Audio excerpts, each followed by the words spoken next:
A parte l'influenza, io niente. sono dispiaciuto del fatto che lei stia male, spero che in questi giorni, prima di tornare poi lunedì prossimo, Ma io ti cosa sto? stia meglio. Che è successo? Mia cucina Iaffia mi contava una cosa.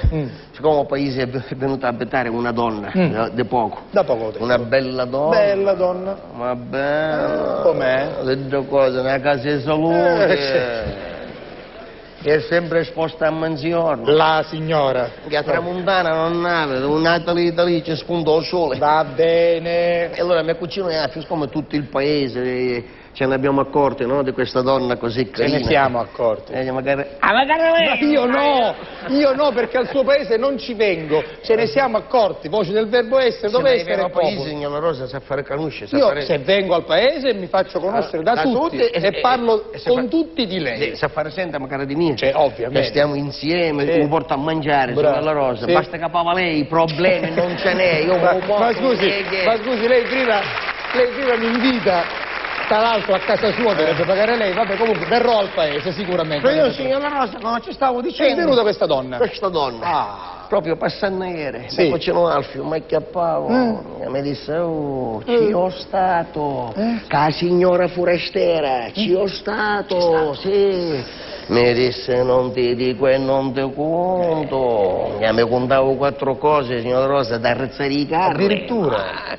Però mi disse, mentre ero nel più meglio, perché ci sono femmine berbande che queste sorprese ti fanno, devi stare attenta, no? Certo. Mentre ero nel più meglio, piglia, mi contavo ce ne arrovavo suo marito. Quindi signora sposata con il marito là, presente? Signora Rosa, Sacro Cuore del Gesù, io che t'amo sempre più.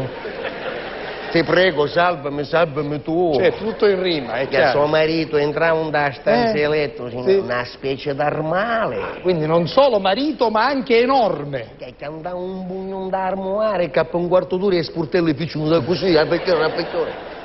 Poi non contento di questo, niente, avevo che c'è di ridere, ne usciva la pistola. Anche, Sì. quindi enorme, nerboruto e armato. Era nerboruto. Era nervoso. Qua. Che pigliava la pistola e minacciava Alfio quando mi contavo che a lui arrivivo il momento. Alfio quando me le ha raccontate questa cosa, siccome rivivivo il momento.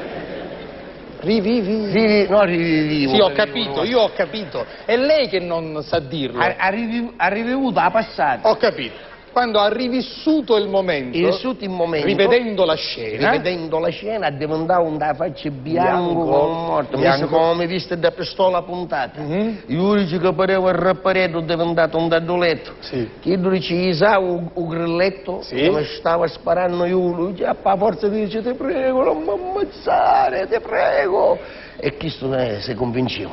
Sì. Dice non mi portava alla lavanderia, mi disse. E mi fece sperare 28 camicie. Scusi, non lo capisco tutto questo. Il marito è arrivato, si è arrabbiato, gli ha puntato la pistola e lo ha portato nella lavanderia. Ci ha salvato la vita e ci disse cammina con me. Lo portavo dalla lavanderia e Alfio mi disse mi ha fatto stirare 28 camicie. E io ci disse Alfio erano 30. Mi disse no, erano 28 camicie. Alfio erano 30. Mi disse mi ha fatto stirare 28 camicie. Se Alfio erano 30, poi il giorno prima l'avevo lavato io. Non mi